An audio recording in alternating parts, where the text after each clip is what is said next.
Welcome back to The Grind. Today we're going to talk about the upcoming fortification event with the 3x lumber bonus, and I'm going to give a few of my top tips for fortification and base building. The first tip is focus on 5 towers. Now what that means is you want to focus on upgrading your 5 best towers. Usually those are the ones that are considered what some people call a kill island. For me, it's these 5 here. You want to keep them as high level as possible for your level, and you want ideally for them all to be equal, but if you've fallen behind, you might want to focus on one tower to get it up to max and then move on to the next strongest tower. Usually the dark flak is people's highest damage dealing tower.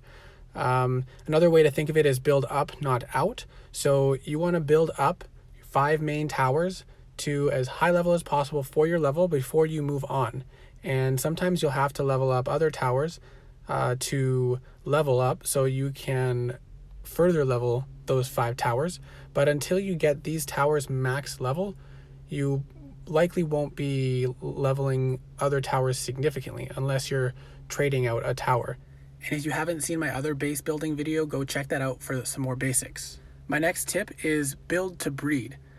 Now what this means is you want to stay on track with your breeding and your player level. So you want to keep track of what your player level is and how far along in breeding you are to make sure that you're not out leveling your breeding.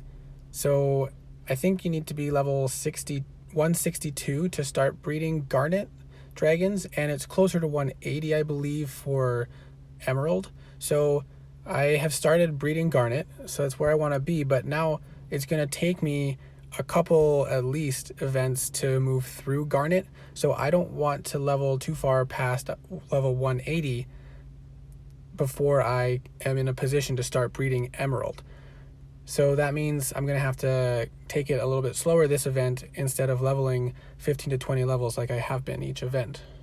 The third tip is to consider your currencies, which basically means think about the resources you have and plan ahead so you're not overspending one event and not having enough the next event, and also so you don't fall short of your goal because you didn't realize you didn't have enough timers, for example. Another thing to consider is obviously lumber is required.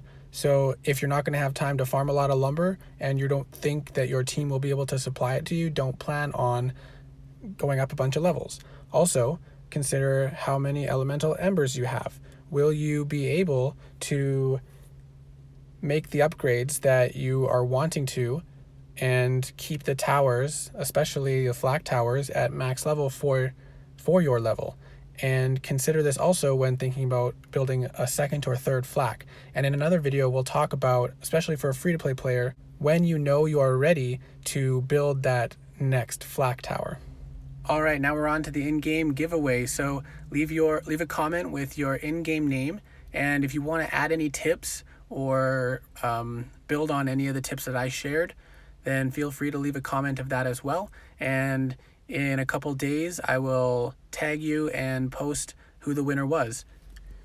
And we'll just quickly show the winner of last week if you didn't see it in the comments.